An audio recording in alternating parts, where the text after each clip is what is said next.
Hello and welcome to the podcast. This is Ron's Amazing Stories. We have stories that should thrill you a little and chill you a little. It's amazing. What you'll hear are adventures sent in by you guys, classic stories from the pulp mags, and episodes from the golden age of radio. We have special segments like Ghost Stories with Sylvia. That's amazing. And These Are Your Stories. So settle in for the next hour and enjoy the show. One more thing. You just might want to prepare yourself to be taken away from today.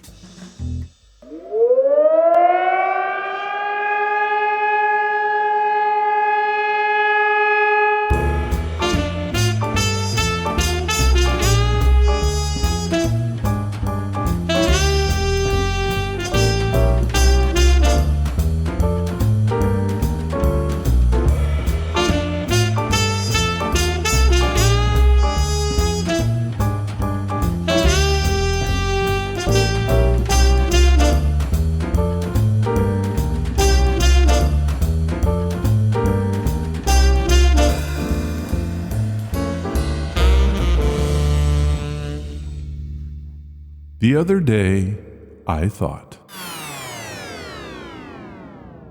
Welcome to a new segment on Ron's Amazing Stories. Being creative is what I do best. I like to think it's what keeps bringing new folks in and old folks back. That is true. I've been doing this since 2011, and over the years I've done some things that have hit and some that have fell on deaf ears. That bad, huh? This past week, I was thinking about inspiration. And that is how most ideas begin. Take the light bulb, for example. Inspired by the idea of creating a source of artificial light that could be used indoors. Imagine that. I can't say I have. Thomas Edison's perseverance led to the invention of the incandescent light bulb. Believe it or not, we still use it today. Ooh. Or how about the Mona Lisa? Did you know that Leonardo da Vinci's iconic painting was inspired by a real woman? Oh my goodness. Lisa del Giocondo. And it's celebrated for its mystifying smile and masterful technique. And of course, there is the internet. The concept of a global network of computers was initially explored in science fiction. Some say that Murray Leinster's story, A Logic Named Joe, from the March 1946 issue of Astounding Science Fiction, was one of the first. But the development of the Advanced Research Project Agency's network, ARPANET, in the 1960s laid the groundwork for the internet we know today. Ooh. So as you can see, inspiration and thinking outside the box is a good thing. So where is this leading? I have a product idea. I call it the Storyographer. Here's the concept. A portable, high-tech storytelling device designed to enhance the listening experience of Ron's Amazing Stories. And here are just some of its features. Sound enhancement. Advanced audio technology that immerses listeners in the stories, with adjustable sound effects, music, and even voice modulation. Interactive elements. Built-in sensors that respond to the listener's emotional state, altering the story's pace, tone, and even introducing some surprise elements. How about that? Wow! Story-specific content comes preloaded with exclusive behind-the-scenes content, interviews with me, and interactive quizzes related to the stories. That sounds amazing. And of course, the community features. A built-in social network where listeners can connect, discuss episodes, and share their own experiences. Heck, I even have a marketing slogan. Experience Ron's amazing stories like never before. Pretty good, huh? But who would be the target of the storyographer?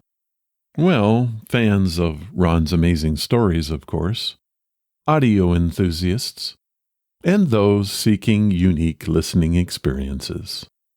So, what do you think? Too much? Not enough? Crazy?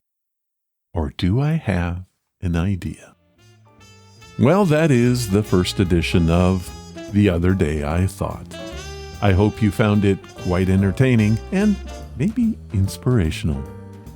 All ideas expressed in this segment are mine and fall under the Conventional Expression Copyright Act and therefore are subject to ridicule and praise as the case may be. Feel free to offer feedback and any thoughts you might have to the main website. I would love to hear from you.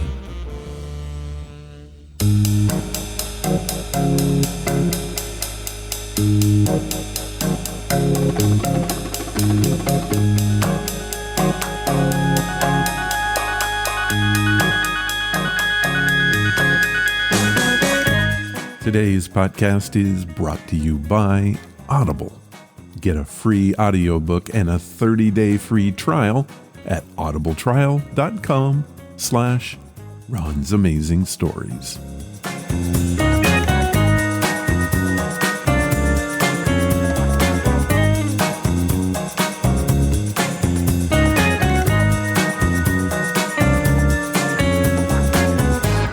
I am not ashamed to admit that I grew up in the 70s.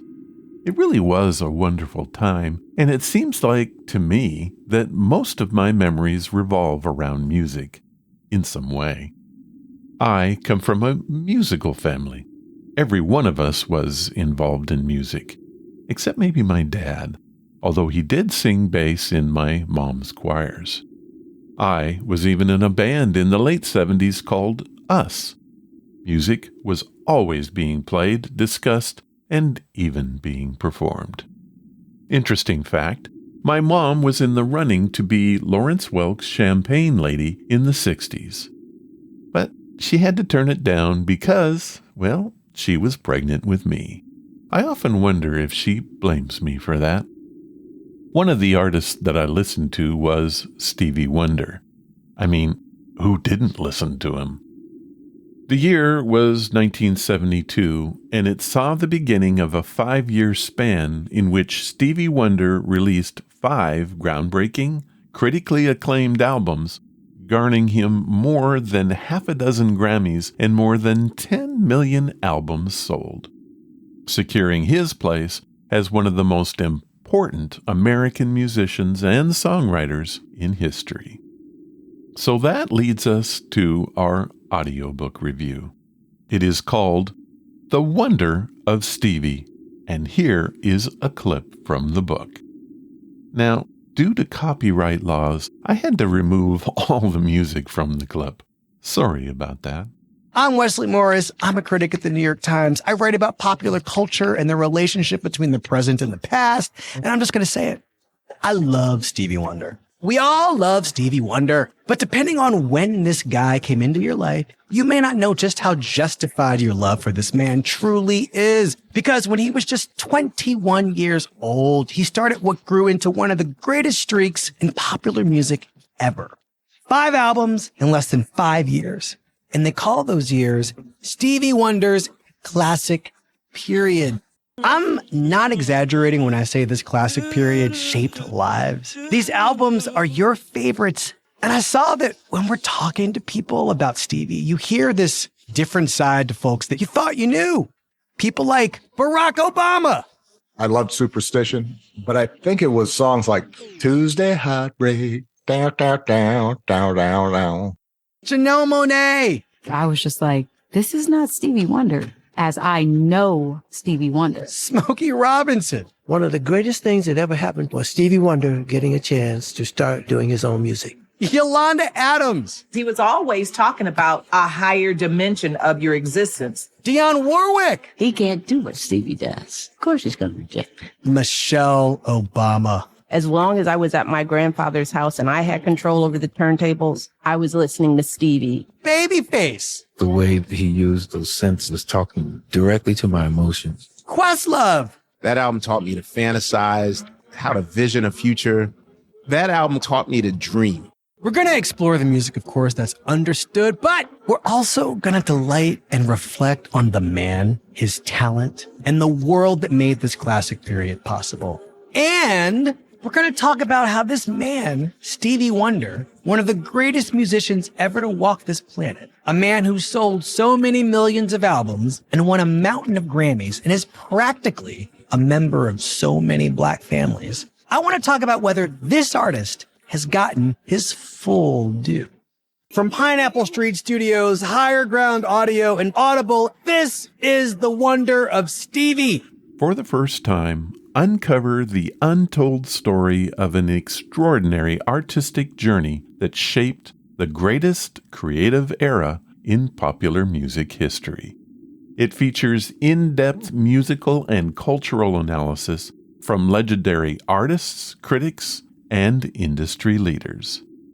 It is hosted by New York Times Pulitzer Prize-winning critic Wesley Morris. And as you could probably tell from the clip, he brings an energy that makes listening to this story both exciting and educational. You will learn things about an era that will blow your mind. The Wonder of Stevie revisits Wonder's iconic creative evolution, his transformative spiritual path, and the profound inspiration he drew from both the beauty and pain of the Black American experience, driving his eventual emergence as the generation's most unflinching and uplifting artistic voice. This experience is put into a podcast format with over 6 hours of content and set to more than 40 of Wonder's legendary tunes. Not to give anything away, but the series ends in a final moving episode exclusive to Audible that finds Stevie Wonder in a profound and enlightening conversation with former President Barack Obama. Love him or hate him, this truly is a wonderful episode. The Wonder of Stevie is the definitive celebration and examination of a towering icon at the absolute height of his creative powers. Now, if that appeals to you, head to audibletrial.com/Ron's Amazing Stories, and guess what? You can have it for free. Here's what Audible has set up for us. They are offering a free audiobook in 30 days to give you the opportunity to check out the service. You can stream or download thousands of included audiobooks, podcasts, and Audible originals like The Wonder of Stevie in the Plus catalog. There is so much to listen to that I guarantee you're never going to run out of material. So, to download your free audiobook today, go to audibletrial.com/Ron's Amazing Stories. You'll be glad you did, and you'll be helping me out in the process. Thank you, Audible.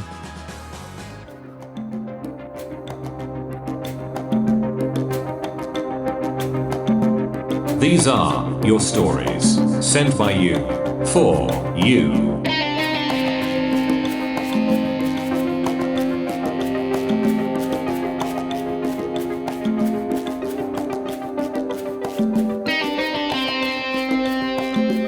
This week we have a theme for our stories. It is the dog. All of the stories are about man's best friend and the trouble they can cause and get into. Will Rogers once said, "If there are no dogs in heaven, then when I die, I want to go where they went." I can't say he's wrong. Our first story is a short one that comes from the great state of Georgia. It was sent in by Harvey Bensella, who has titled his short story, Ghost Dog Playing. I live in a very rural area in southwest Georgia. I have 2 dogs who are friendly and love to play. One clear, sunny day, I had the dogs out in the yard when a strange dog showed up. It was running all around the yard with my dogs chasing them. They all three seemed to be really enjoying their game of chase, and it lasted for about 15 minutes. The strange dog finally ran full speed into the side of my home and disappeared. My dogs were running at top speed as well and had trouble stopping before they slammed into the side of the house themselves. They stayed for a while in that immediate area searching for the other dog. It actually appeared that they were quite frantic in their search, whining and sniffing while running in circles. I went to see what happened to the dog since I had witnessed the whole thing myself standing about 100 feet away. There was no place that dog could have gone. No damage, no hole under the house, no sense to it at all. The dog just vanished into thin air. I had never seen that dog before, and I've not seen it since. Ghost dog, maybe? Harvey Bensella, Georgia. We've gotten some interesting stories on the show, but a broad daylight disappearing dog? Well, that's a brand new one. Thank you for sharing your story, Harvey. This next story comes from Kathy Benson, who sent it in via the website using the submission banner. She hails from Texas and has titled her story, "Hun, the dog's in the crate."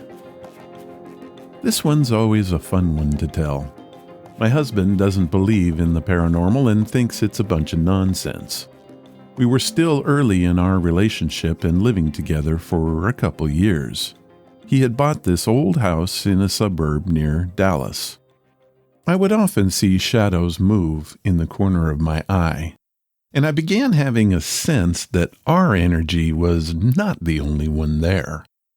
We had a 120-pound American black lab, so my husband would tell me that it could easily be her moving around the house. Or maybe the neighbors backed in and the lights hit the windows just right. One day I told my guy I saw a small black shadow walk into the laundry room. I was not taken seriously. "Has to be some explanation," he said. I mentioned it because it wasn't out of the corner of my eye experience this time. It had walked into the laundry room and disappeared into the wall. A few weeks later, we were getting ready to go to the store. I was doing some laundry, and he was in the basement doing something on the computer. He asked me to put our dog in her crate while he finished up. "He'll just be a minute longer," he said.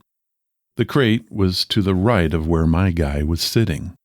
All the lights were off except for the hall light at the top of the stairs and the PC.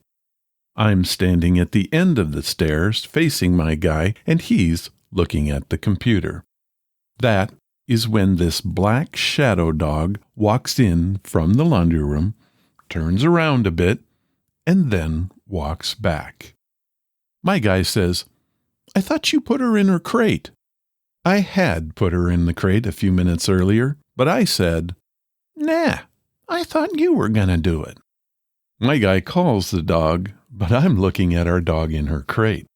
Now he's losing his patience, since there are things in the laundry room he doesn't want her to eat or get into. "Can you please get the dog?" he says. "What dog?" I say. "Fine, I'll do it," he says, quite irritated. At this point, I ask him to turn around and look in the crate. He turns, looks, and then looked back to where the shadow dog had been. "You saw it, didn't you? You saw the black shadow dog go into the laundry room, too." This was the only time he ever admitted he saw something in that house. I don't know much about shadow beings. Never really looked into it. We were in that house for 8 years and had our first kid there. There was never anything malicious or scary, just some shadows walking around in the basement. Kathy Benson, Texas. Well, Kathy, that is a fun story. Not too many shadow encounters are benevolent, at least the ones we have on this show. Quite refreshing, actually. Thank you for sharing your story. This next story is another short one. It comes from Alex Mayhew from LA. He has titled his story, Leia's Visit. Hi, my name is Alex. I used to have a dog named Leia when I was younger. I named her after Leia Organa from Star Wars. I loved her very much, and when we discovered she was dying, I was heartbroken. We went to the vet, and she had to be put down. That night, I couldn't sleep.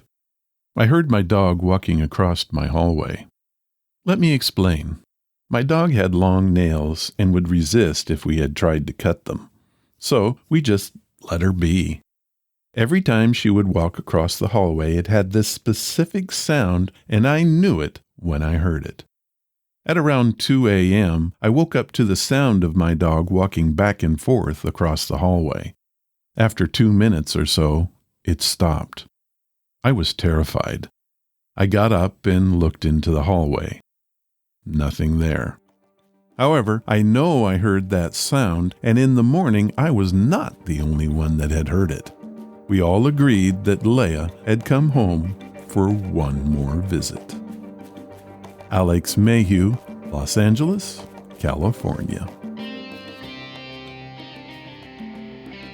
Well, Alex, I have no doubt that Leia made one more visit to you and your family. Thank you for sharing your story.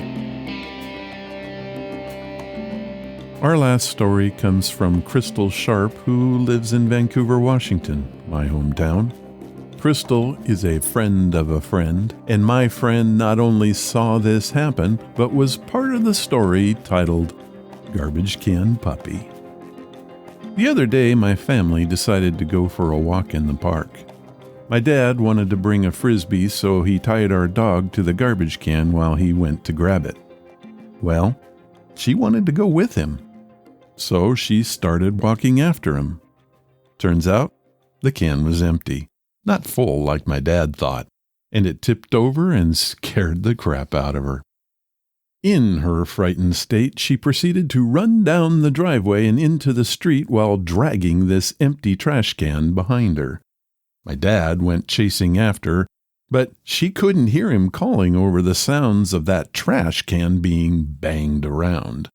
He eventually caught her, but not before she dragged that thing into 5 of our neighbors' cars, producing a number of dents, scratches, and even a broken side mirror before catching up. Quite a sight if you happen to be there. Crystal Sharp, Vancouver, Washington. Well, there's a bit more to this story. Crystal's dad had to make good on all of those repairs to the various vehicles, including my friend's classic 1968 Ford Mustang. Quite the scene, I guess. Well, that's it for this time. If you have a story that you would like to share, head to the main website at ronsamazingstories.com. Click on the story submission banner, leave your story, give it a title, and please tell me where you're from. I'll read it if I can.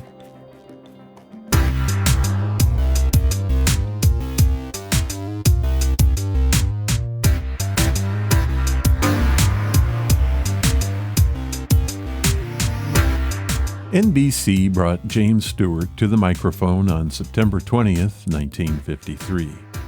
Together, they produced a fine series of Western adventures. Stewart was never better on the air than in this series. He was right at home with the character of Brit, a slow-talking maverick who usually blundered into other people's troubles and sometimes had to shoot his way out.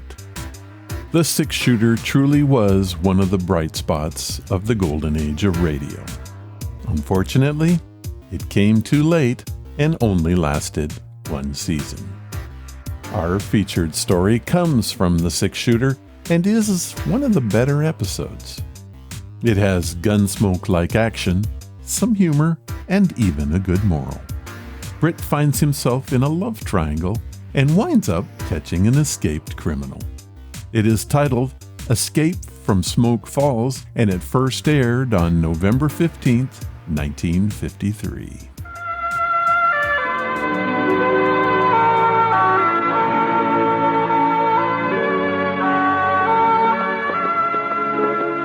The man in the saddle is angular and long-legged. His skin is sun-dyed brown. The gun in his holster is gray steel and rainbow mother of pearl, its handle unmarked. People call them both the six-shooter.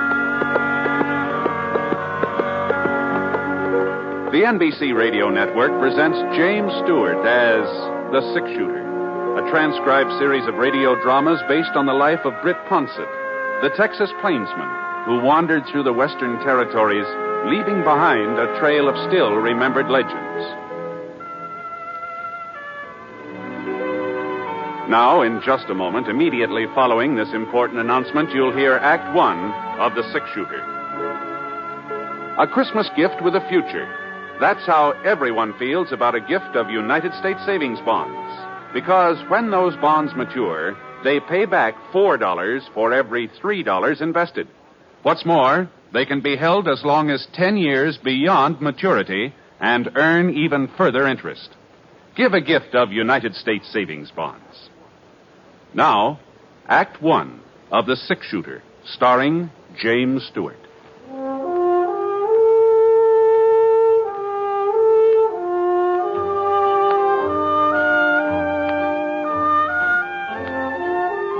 I hadn't expected to stay over in Smoke Falls, but when I stopped off to see old Dad Somerset and found him all crippled up with lumbago, well, of course, he didn't ask me to look after his stock, but I could see he sure wanted me to, so...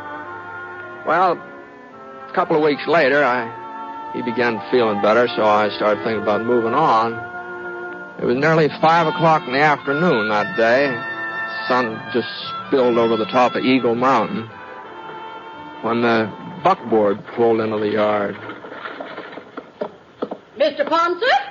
Oh, evening, ma'am. Mr. Ponsett, I'm Grace Proudly. Oh, pleased to meet you, Miss Proudly. I've been meaning to come out and see how Mr. Somerset's been getting along, but I just never have a minute's free time. It's canning season, you know. Yes, ma'am. Well, Dad's feeling much better. If you'd like to talk to him, he's right in. No, just say that I asked for him. As a matter of fact, it's you I want to talk to, Mr. Ponsett. Oh? You see, I'm president of the Ladies' Aid Society of Smoke Falls. Uh-huh. We're affiliated with the church and do lots of charity work, Christmas baskets and things like that, you know. All the best ladies in town are members, and we don't just take in everybody either. Well, Now, this is what I'm getting at, Mr. Ponsett. Tonight's our box supper and square dance. It's an annual event.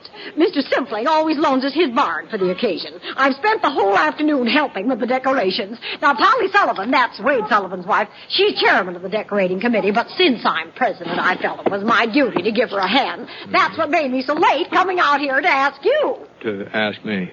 About attending the supper. Oh. No, well, I'm not going to take no for an answer. Oh, but Miss Proudly... To tell you the truth, I've already told folks you were planning to come. Oh, but you shouldn't have done that. Now, after all, you're practically the first celebrity we've ever had in Smoke Falls. The auction starts at 7:30. You won't be late, will you, Mr. Ponsett? Oh, but... And one more thing, would you mind wearing your gun? The men folks are especially interested in that. Get up, Sheila. Come on, someone. Oh, but, wait a minute, Miss Proudly. Say there, Miss Proudly. Oh, dear.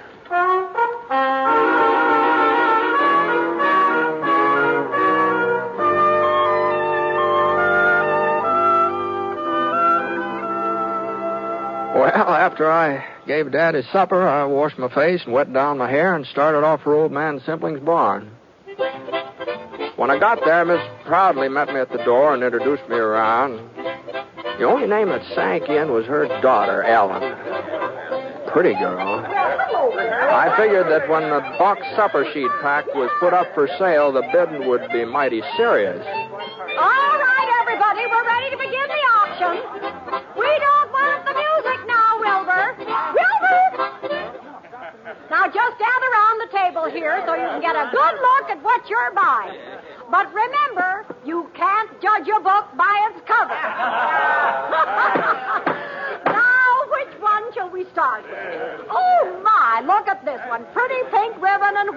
tissue paper. Why, I'll just bet you there's a whole fried chicken inside this box. Now, who's going to make the first bid? $1.50. Don't forget, gentlemen, a pretty lady's company goes with the supper. I'll give a nickel. Now, Spud Hooker, you stop joshing. You know we don't take any bid less than a quarter. Now, who'll offer a quarter just to get things underway? Look at this lovely box. Just think some nice young lady spent the whole day fixing it up. Then she'll be too tired to dance. Come on, somebody. 25 cents. Why, it costs more than that. The auction was kind of slow in picking up momentum. But when Mrs. Proudly started in to make the third sale, well, there wasn't much doubt whose supper she was selling. Ellen Proudly sort of reddened in the cheeks and tried to look unconcerned. I saw her give somebody a glance on the other side of the room, almost like a signal. Couldn't tell who it was intended for, but there were two fellas standing over there. Spud Hooker is one, a tall, husky, about 25. He'd been cracking jokes and acting sort of like he owned the place. The other boy was kind of a different sort. He's thinner, shorter. He hadn't opened his mouth since I got there. Now, let's see if you can't do a little better this time, gentlemen. Here's the next supper. Oh, boy. My, it looks familiar. Oh, I guess I shouldn't have said anything, should I? Ellen will just about murder me when I get home. Oh! Well, as long as the cat's out of the bag, I might as well go ahead with the sale. 50 cents. Bud Hooker bids 50 cents. A supper like this ought to be worth more than $50. A little bird told me there's a chocolate cake inside. 75 cents, ma'am. I've got 75. Now, what about it, Spud? You're not going to let Tom Leverett outbid you? $1. $1. I'm bid $1 silver dollar. Who'll give $1.25? $1.25. Don't forget, gentlemen, it's all for charity. $1.50. Now we're getting somewhere. I'm bid $1.50. Spud Hooker offers $1.50. Are there any more bids? $2. You're bidding $2, Tom? Yes, ma'am. $3. Oh, $3? That's what I said. Well, now, we all appreciate your enthusiasm, boys. But remember, this isn't the only supper you can buy. It's the only one I'm buying, and I'll take it right... $4. Huh? Well, all right. Going once, going twice, and it's sold... $5. Now, Spud, are I'll you sure? $6, Miss Proudly. You're making a fool of yourself, Leverett. Ellen wants to eat with me. My bid's $6. $7. Now, boys! 10. Oh, now you don't mean that, Tom. You can't afford $10. No, I mean it. Well, all right. I'm bid $10. Are there any more bids? Going once, going twice? Go ahead, sell it to him. It ain't going to do him no good. Now, we don't want any trouble, Spud. Ellen's my girl, and she's eating with me. I'll take that box, Miss Proudly. Here's your money. Didn't you hear what I said? She's eating with me. Get out of the way, Spud. You're not man enough to make me move. Now, give me that box or I'll take it away from you. Okay, Tom, you hurt me.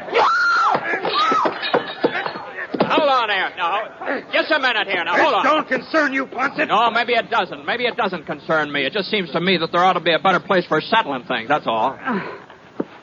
Mr. Ponset's right, Spud. Let's go out. Hey, where's Brit Ponset? Dad Somerset said he was over here. Yeah, I'm Ponset. Oh, Miss Ponset, Sheriff Tinsmith told me to find you. What's the matter, Jake? Dink Falk just broke out of jail. Oh, Yes. He shot the sheriff in the back while he was getting away. Oh, he did. Hey, well, we took him over to Doc Foster's, and he's bleeding pretty bad. He wants to talk to Mr. Ponset before he... I'll get my horse.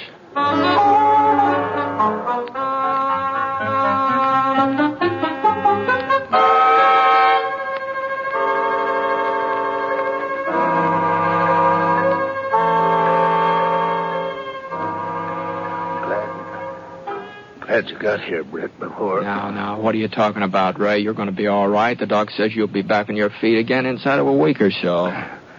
Don't know what I was thinking of. Letting Dink Falk get hold of my gun while I was serving the supper. Must be getting careless in my old age. Now, well, you're not the first man to have trouble with Falk. He had a pretty fancy reputation from what I hear. Yeah, that's why I had to see you, Brit. My fault he got loose, and I I don't want other folks to pay for my mistakes. What do you mean? I know this town, Brett. They'll get a posse together and start after Falk. Well, that's... And they'll catch him, too. But going out in a crowd like that, he'll hear him coming. Falk's a wildcat killer, Brett.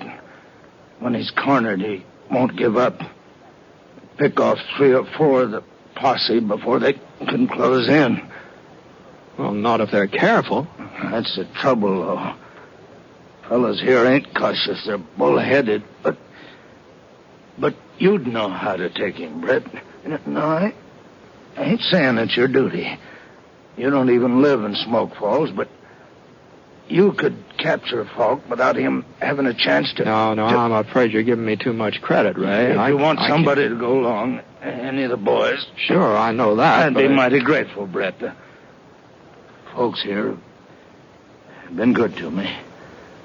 Wouldn't like to leave them thinking that because of me, because of what I did, some of them was going to... No, you better take it easy. Just I take know it easy. It's asking a lot. Falk's a good shot. A wildcat killer. It's asking...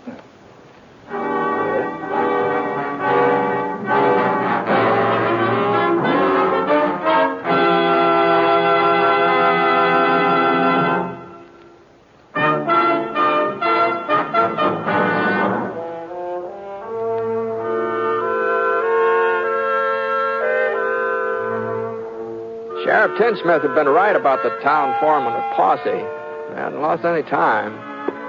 Spud Hooker was taking charge. I was kind of surprised to see that Tom Leverett was along. But I figured he and Hooker sort of joined forces for the time being. How is he, Ponset? Well, he passed out a few minutes ago. Maybe it's just as well. At least he's getting some rest. Yeah, well, we're going after Falk. The other boys are waiting behind the mercantile. Looks like you've got quite a gang. I ain't got no objections to having you go along, too. Not that we need you understand? Yeah. Well, you coming? Well, I had a little talk with the sheriff just before he lost consciousness. He seemed to think that taking out a posse after Falk wasn't such a good idea. What's he want us to do, let him go scot-free? No. Sheriff Tinsmith sort of suggested maybe 1 or 2 men would have a better chance of catching him. They can make faster time, maybe sneak up on Falk unaware. Oh, yeah? Yeah. Well, it's okay with me. You going to be one of the boys who goes after him, Ponset? Well, I haven't exactly made up my mind. You better make it up faster. I'll take somebody else. Oh, I see. Well, in that case, Whoa. Say, your name's Leverett, isn't it? That's right, Mr. Ponset. Tom Leverett. Mm-hmm. You want to ride along with me? Why, sure. Wait a minute here. I thought you said 1 or 2 men. Mm-hmm, I did. Well, we don't need Leverett then. Well, I tell you, I sort of figured maybe you ought to stay in town, Hooker. So if Tom and I get in trouble, well, you could bring the posse out later. You're trying to make a fool out of me, Ponset? No, I'm not. Everybody knows I'm twice the man Leverett is. I can ride better and shoot faster, and I'll fight him 2 to 1. Mm-hmm. You want the credit for catching Falk yourself, don't you? Well, it ain't going to work out that way. Come on, boy. I'll find Falk myself, and I'll bring him in alone. That's all right. Hey! Well, Tom, let's go, huh?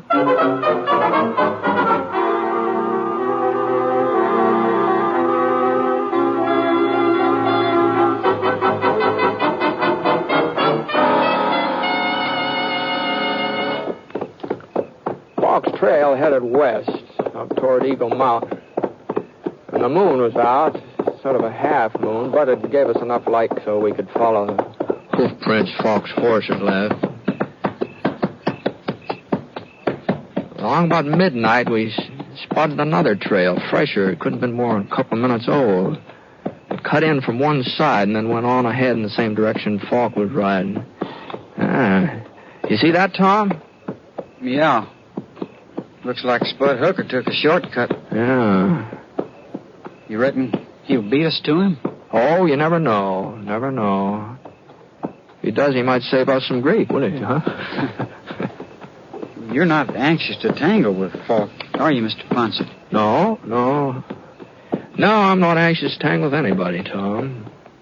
But I thought, well, you brought in other outlaws before. Oh, some. Not as many as folks think, but I've never enjoyed tangling with any of them.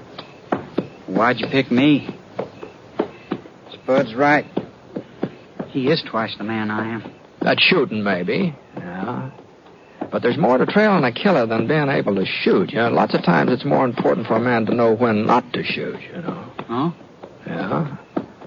Fellow's itching to pull a trigger like Spud. Well, he's apt to pull it too soon. And, hey, look at that. The moon's going down. Yeah. We might as well get some shut-eye. Whoa, boy. Oscar.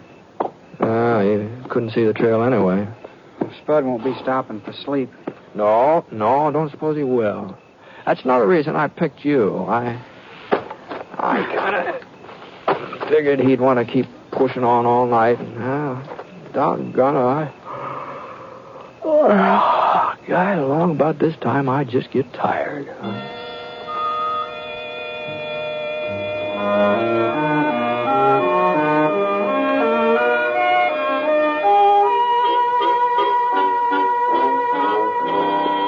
As soon as the morning sun began gray in the sky, we started off again.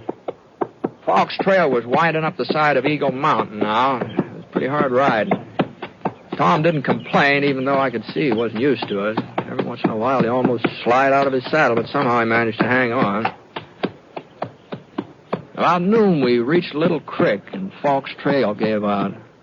The other trail, the one we figured was Hooker's, it sort of milled around in all directions and then went off on a tangent. And we climbed out from our horses and got a drink of water. It tastes good, doesn't it? It sure does. You ever been out this way before, Tom? Oh, yeah. Not for the last couple of years, though. Any cabins around, place a man could hide out? Well, not that I remember. You think we're getting close to him? Well, he could have gone on using the creek to cover his trail, but he'd have to stop pretty soon. Oh? Oh, yeah. A man can't keep riding forever. Even Dink Falk. So far, we haven't seen any signs that he made camp, you see. That's so. Giant cave. Hmm? Well, he might be there, Brit. It's not more than a mile away, due south. Giant cave? Well, you've heard of it, ain't you? No, I don't think I have. Well, it'd be a perfect spot for a man to hole up. Nobody knows for certain just how far back into the mountain the cave really goes. Some scientific fellows tried to explore it last summer, but, well, their lanterns gave out before they come to the end. Well, it sounds like something we ought to see even if Falk isn't there. Come on, let's go and have a look.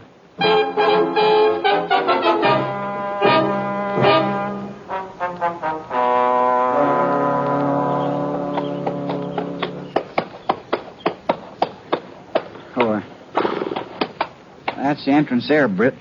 Beside that slab of yellow rock. Uh-huh. I don't see any sign of Falk's trail. I guess he could have come up from the other side, though. Yeah, that's what he must have done. Huh? That pony over yonder. That clump of bushes grazing. Oh, yeah, I see him. Easy, Scar. Easy, whoa, boy.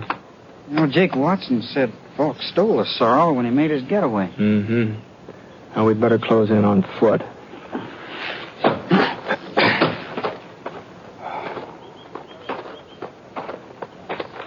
We tethered our horses on a couple of spruce saplings, moved into the cave entrance. It wasn't a very big hole. We had to sort of bend over and crawl through it. But the room on the other side, it must have been 100 feet long, 50 feet wide. The walls were sheer rock, sort of rainbow-colored, so smooth you'd have thought somebody had been polishing them. And then the light behind us got down to a pinpoint.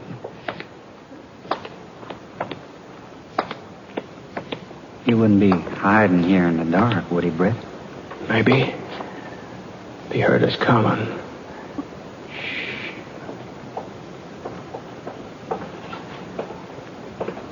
There's somebody up ahead. Yeah. You got your gun ready? Uh-huh. Now, don't use it unless you're pretty sure of hitting something. We start shooting, it'll just help his aim. Okay. All right, now back up against the wall here behind you.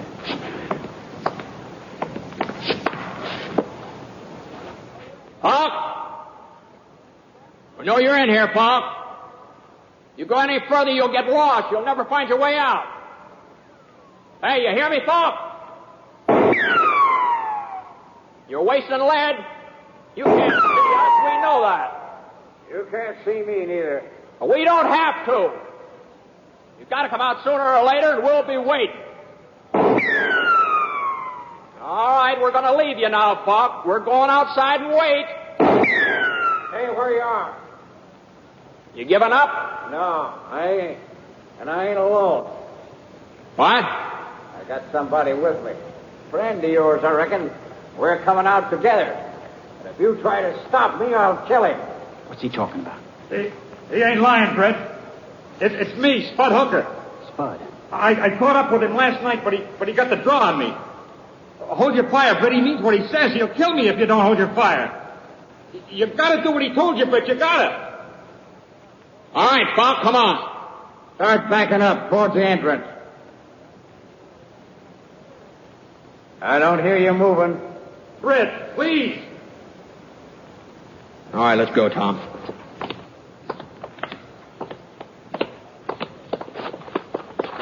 We backed out into the daylight, Tom and me, and waited for them.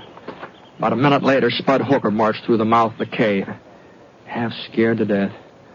Dink Falk was right behind him, holding a .45 aimed at the small of Spud's back.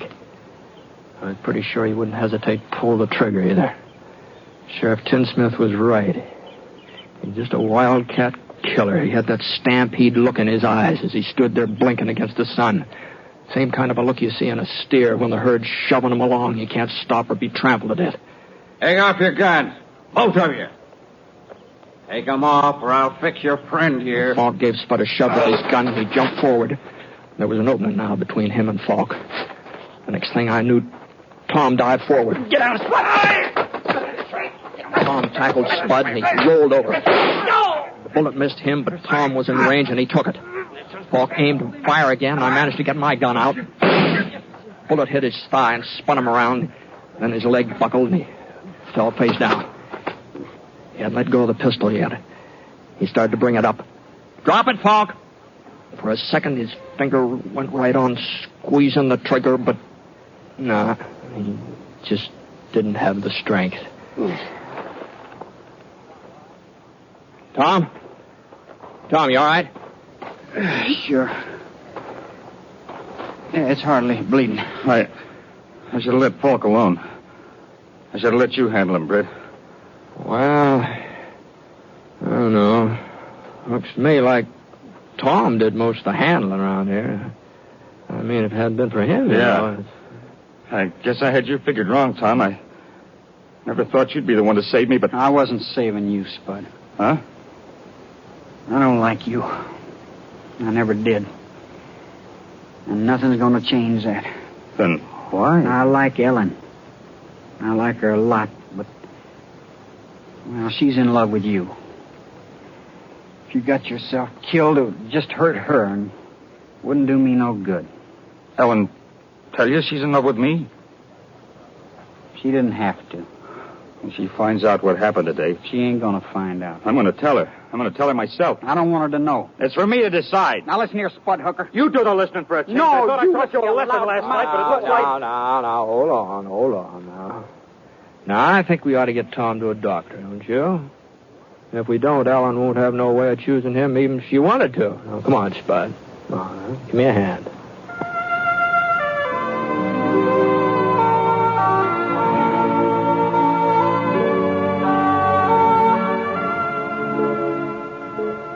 Now, we tied Falk onto the back of his pony and started off for town. I sure didn't know what Ellen was going to do about Spud and Tom. Oh, you never know what a woman's going to do when it comes to, you know, falling in love and marrying and all that sort of thing. But I did know one thing. That picking Tom to go along with me, I'd been a pretty good choice. Ellen probably could do a whole lot worse, you know.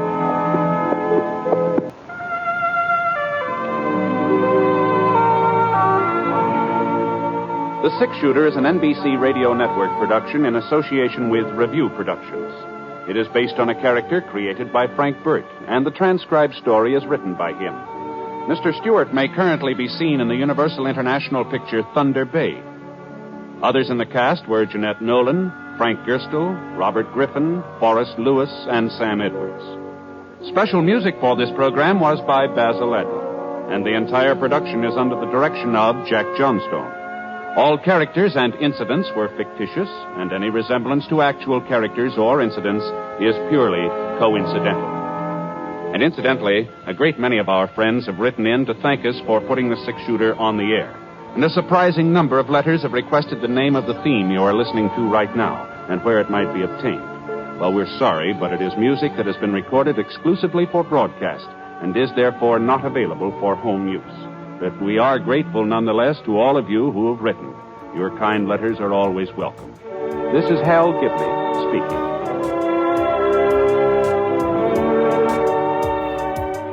That has to be one of the best crafted stories ever. It had so many elements, yet only lasted 30 minutes, minus the commercials. The writers crammed everything from a shootout to a box social in it. It felt like it was a complete story, and it felt like it was longer than it was. The six-shooter writing staff was able to do this in most of their episodes. I think the reason for this was that Stewart had the ability to say a lot without really saying anything. He made voice acting truly an art form. Don't believe me? Go listen to more of the episodes and close your eyes. You can find them on the Internet Archive.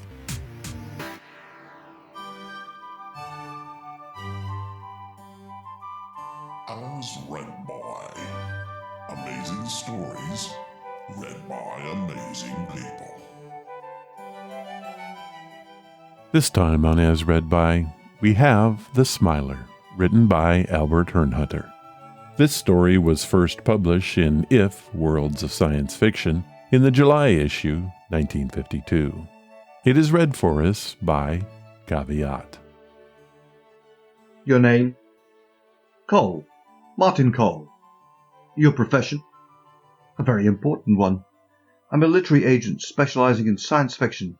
I sell the work of various authors to magazine and book publishers. The coroner paused to study Cole, to ponder the thin, mirthless smile. The coroner said, Mr. Cole, this inquest has been called to look into the death of one Sanford Smith, who was found near your home with a gun in his hand and a bullet in his brain. The theory of suicide has been rather hard to rationalize? The coroner blinked. You could put it that way. I would have put it even stronger. The theory is obviously ridiculous. It was a weak cover-up, the best I could do under the circumstances. You are saying that you killed Sanford Smith? Of course. The coroner glanced at his six-man jury, at the two police officers, at the scattering of spectators. They all seemed stunned. Even the reporter sent to cover the hearing made no move forward toward the telephone. The coroner could think of only the obvious question. Why did you kill him? He was dangerous to us. Whom do you mean by us?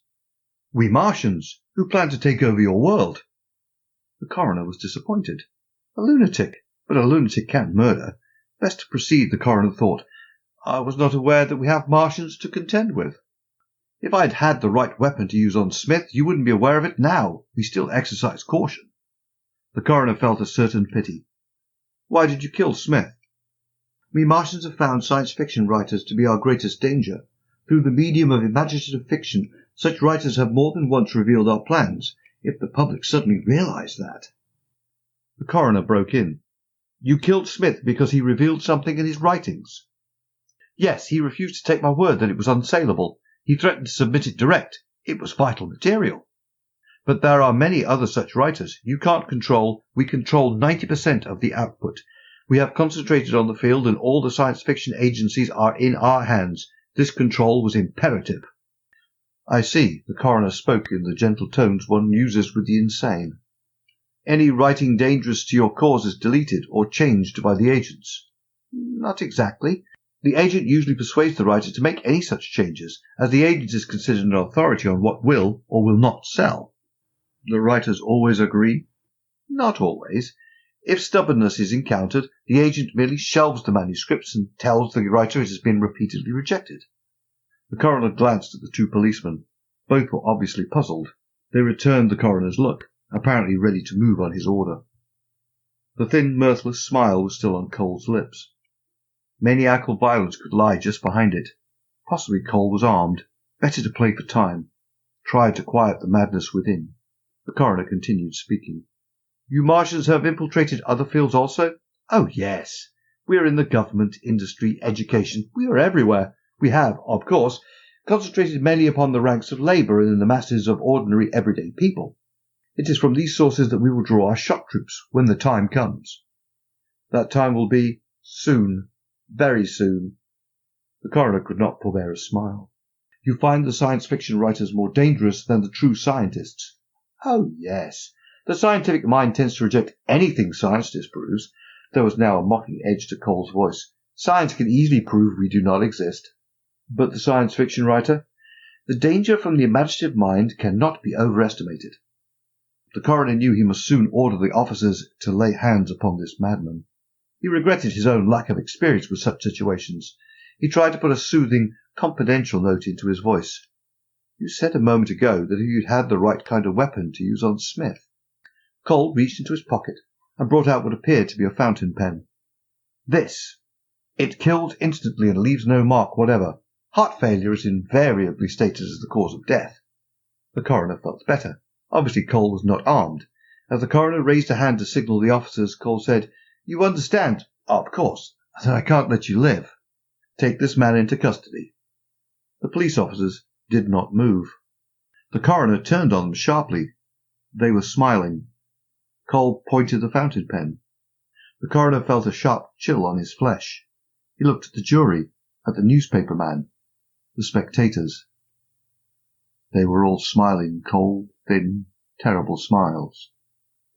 A short time later, the newspaper man phoned in his story. The afternoon editions carried it. Coroner Bell dies of heart attack. Shortly after this morning's inquest, which resulted in a jury verdict of suicide in the case of Sanford Smith, Coroner James Bell dropped dead of heart failure in the hearing room of the county building. Mr. Bell leaves a wife and the end. In the 1950s, there were a lot of these types of stories written. The idea was to present the notion that aliens were already living here, completely undetected.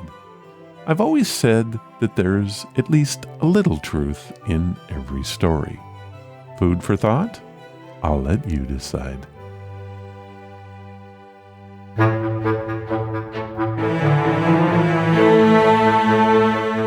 That was episode number 658.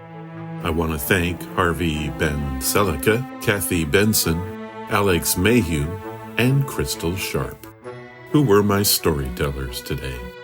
Oh, and my thanks to the dogs. If you want to follow the podcast or the blog, head to ronsamazingstories.com. There you will find any of the links I mentioned and how to contact us. Do you want to help the show? The best thing you can do is to tell your friends all about it, and please leave reviews or feedback wherever you listen. Clicking that follow or like button helps us grow. Thank you for listening, and I hope you come again to find out what are Ron's Amazing Stories.